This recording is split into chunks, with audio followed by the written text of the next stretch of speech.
Hello. Hi. I am Heather and I am the owner of Ewe Ewe Yarns, this little boutique yarn company. Welcome to my studio. And today I thought we could talk about something that came up in my knit night last week. We had some new guests come, members, and um, they got asking about what other people do. And it turned out one of the newcomers was a cellular biologist, and the other was a mathematician. And then, as she went around the table asking other women what they did, I saw all of a sudden there was like 4, 5, 6 women all raising their beer glasses saying, "Yeah, cheers to women in STEM." And it was so it was just fun and excuse me, neat to see people cheering each other on for their achievements. And I came home and I told my husband about it. And when I was sitting around this weekend, like, oh, I don't know what to talk about on my live stream, he's like, why don't you talk about the women in STEM thing? And I'm like, okay, that's perfect. So I sent today's email newsletter with this link to the live stream, and I've already had a bunch of responses that say, hey, I'm in STEM too. I got back a email from a structural engineer. There's a comment here on this video already. Levs on the Bez says, I just got my master's in biomedical science and I'm starting my PhD in microbiology and infection. So apparently, we have a lot of women in STEM. I am not one myself, but I mean, I'm not opposed to it, but I definitely took the arts and my husband likes to tease that I took an arts and crafts degree, even though he knows it's a full bachelor's. Anyway, no, my graphic design path has led me down this road of, oh, geez, sorry, stepped on my dog. Oh my gosh, are you okay? Don't lay there. Anyway, hello, welcome. That's what I wanted to talk about today. So if you are here and you are a woman in STEM, let me know in the comments, in the chat, or if you have a bunch of friends, yeah, let me know, or let me know what you're knitting, where you're tuning in from. If it's summer and your dog is laying on your feet like a piece of Velcro, a furry piece of Velcro. Anyway, so yeah, my knitting group seems to attract, well, knitting and crochet. I shouldn't just call it a knitting group. I do call the group Sip and Stitch, and we're based here in Oceanside, California, so sort of near San Diego. And yes, like I said, we have a cellular biologist, a mathematics professor, a veterinarian. I know I have at least 3 research scientists who've been to Antarctica, like for work, several times. And I know I have computer programmers. So we just have a really, like, I know I have a mechanical engineer who's decommissioning a power plant, like just crazy jobs. And I love that it is paralleled with knitting and crochet. And it got me really thinking about, what are some of the things that make it make knitting and crochet an attractive hobby to um to people in these fields. So if you don't know what STEM is, it stands for science, technology, engineering, and mathematics. So, like I said, structural engineer, medical, tech. So lots of things like that. Oh, we have some Math problems, yes. What is the science of producing UU yarns? Yes, I know. I do understand science. I was just saying, as a schooling, I did not. I definitely. I am a graphic designer. I do have a BS in graphic design, which is a unique degree. um, but I did not take a science field. I do know a lot of technical things, and I obviously like computers and the same type of things. So, there are a lot of similarities, but I just did not study uh, a science field, a STEM field. Susan, my daughter's a knitter and she teaches high school chemistry and physics. Yes, great. Yes, we have a few teachers in our group too, which is great. Which is sort of a broad, maybe that's like a soft science. I don't know, because you have to learn so much as well for like school teachers, not. Laura, knitting is so very mathematical, logic, geometry, programming. Yes, it's so neat too how you take something linear, you know, a piece of string, and you can turn it into something three-dimensional. And how those things stack on top of each other. It is analytical and iterative and like you need to have attention to detail, and those are all things that parallel, I think, into a science as well, and engineering. Like in my SSK group, my community, the higher tier of my community group, we had Ellen from the Chili Dog come and chat, and she did a whole talk. She is an engineer, a trained engineer, and now she writes knitting patterns, and she gave us a whole talk about her pattern design process and how she has made, she's processed her pattern design, and where it has the steps. She does the same steps over and over. It was like an 11-step program that she goes through, and which part where she iterates and what part she double checks and the whole thing. It's a great talk. Maybe we'll have to come and have Ellen join us again someday for that. Laura, I'm both a retired math teacher and retired aerospace engineer. I love it. I love how many. Oh, there you go, Sue. You were a computer programmer before retirement. Awesome. I love it. Hola, Maritza. Nice to see you today. Jennifer. I have a PhD in microbiology and mycology, and I work at a university teaching cellular biology courses and working on university partnerships in administration. I mean, just wild. See, then I sit here and I'm like, I make yarn. But anyway, I love it. Yeah.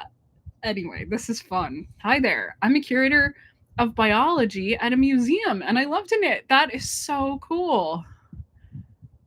Some days I would rather make yarn. Yes, I understand. I do. I was only joking. I do know that I am lucky in what I do. I love being a designer, and I love that I've had the opportunity to start my own yarn brand. And I like that we can come together. I always say I keep my colored pencils up here because I always say I created a palette to help you, sort of unlock your creativity. So the yarn colors all are intended to work together, just like a fresh box of colored pencils. You can mix and match and stack and marl and stripe, and it's going to work. So that way, at the end of your hard day, you can sit down and work on your hobby without having to worry about one more thing. I know that's the goal even for me, because running a business is not simple. There's a lot of steps to doing that too. but that's why I build it the way I do, um, with the coordinating colors and things like that. Oh, Jennifer, I also worked in a yarn store for 6 years, so I had a healthy dose of the yarny world. I'm often tempted to retire from academia and buy my former boss's yarn store so she can retire. Well, if you've already worked in a yarn store and you know what it entails, then I'd say okay. But being a yarn store owner is its own its own can of worms. But if you spent 6 years working there, then I feel like you have seen pretty much all of it. Former math teacher Judy. Hi, Judy. Nice to see you today. Yes. Okay. See, we've got a lot of great STEM. I love the coordination of knitting and all these fields. I think it's very exciting. So that was I'm happy to see so many of you that come to my chats are also you also parallel with my in-person knitting group too. Yeah, it's just I don't know. It was just a really interesting coincidence, and I'm thrilled that we can come on here and it's so much the same. So, got a little out of breath here. Anyway, that is what I wanted to chat about today, and it sounds like it was a fun topic for everybody since I got emails back and some nice chats even ahead of the live stream. So yes, that is kind of the that was my topic today. And maybe we'll have Ellen come in and talk about her pattern process and how she designs patterns in this sort of process, engineering process that she developed for herself. It's a fun look into an engineer's mind and how it can apply to our hobby. So, as you can see, I am nearly done with my Clear Skies cowl. I'm very excited. My knitting daughter is a physical therapist, heavy into science and anatomy courses. Yes, that is. Anatomy is an important part of all of this. And, anatomy is actually a really interesting side point to that. As a designer, too, for garments, you end up thinking a lot about how bodies are shaped, different curves that happen, different ratios that happen, I think there's a ratio, something like the the circumference of your upper arm relates to your, I don't know. There's all sorts of different proportions and all sorts of things that closely relate, and it's kind of a sciencey. You need to know those things to even be a successful designer or build patterns that actually fit people. So, because you can make, I do have my fun rectangle knitting patterns, but if you really get into a shaped sweater,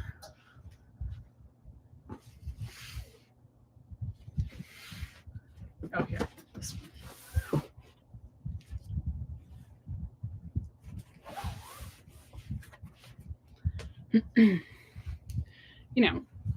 Making sure that the neckline is the right size and shape, and that the sleeve length is correct, and the taper of the sleeve is how you want it to be, and that the length of those decreases, coordinates with the arm, and how all of those stack together. So there is a lot of row height versus how many stitches you have around. There's a lot of back and forth with and parallels. Again, I keep seems to be my word for this chat. So how all that works together even for a knitting design. So yeah, good point there, Judy, on the anatomy side. So yeah, that was my topic for today, and I don't have too much going on. I was sick all last week since I saw you last, and then now we have tomorrow is the 4th of July, so we're closed, and then the 5th everybody seems to be having a holiday day too, and yeah, I'll kind of, and then after that, then we're back into July and all the fun stuff, and then we head into we get into prime knitting season after the 4th of July turns back into our prime time. We can do like Christmas in July, or just start thinking about making projects now for what we want to wear in the fall, and just what new stuff is coming and all sorts of fun things like that. So I always kind of take this time of year. May is my trade show. June is always sort of like quiet. And then by 4th of July, it's like everybody kind of has their festivities. And then right after 4th of July, we get right into, it's like we're on for full fall knitting. So I'm excited to see what the fall brings. Like I said, I've got my new studio rearranged here, and oh, do you sell less yarn in the summer? I sure do. It is, yes, May and June are typically my quietest months. So normally the way normal retail goes is quarter 4 is everybody's biggest quarter. So October, November, December, pretty much across the board is everybody's biggest. But then in knitting, we keep going into January, February, March, and whereas regular retail and malls, because it's cold, people aren't going out. So normally January, February are kind of like the quietest months in normal retail, because everybody spent all their money on the holidays and they just need a break. But as we knitters know, it's dark and it's cold and we just want to stay home and knit. And we make new stuff for ourselves, because all these months, like from now, like I was just talking, July, August, September, October, November, we're thinking about, maybe a few new things for ourselves, but we're also thinking about gifts we can make for other people and learning new skills and just getting our needles back out again. And so it really ramps up. And then by the time we get to January, that is always January, February, March are always like the most fun. That's when I do my big knit along. We have a new sweater set coming out. I'm so excited. Those are over there. So we can talk about those. But the January knit along sweaters are already in process for 2025. So keep that in mind. Those kind of come out. They'll come out at the end of this year, like November time, so that we're all ready to start them in January and stuff. So then as we move into January, February, March, and then April, May, June. So that's how the arc goes. And, every year, this time of year, it's like, oh, geez, where is everybody? What are they doing? But if I really look at the calendar year over year, it is the slow time of year. Ann Kroll, hi Heather, nice to see you, Ann. It's been a little while. Thanks for tuning in today.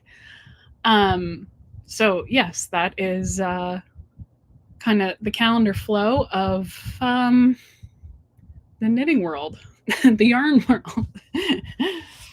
So, excuse me.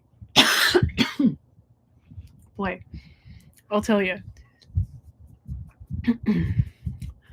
Had Big C, and if you haven't had a booster shot in a while, go get one because you don't want this.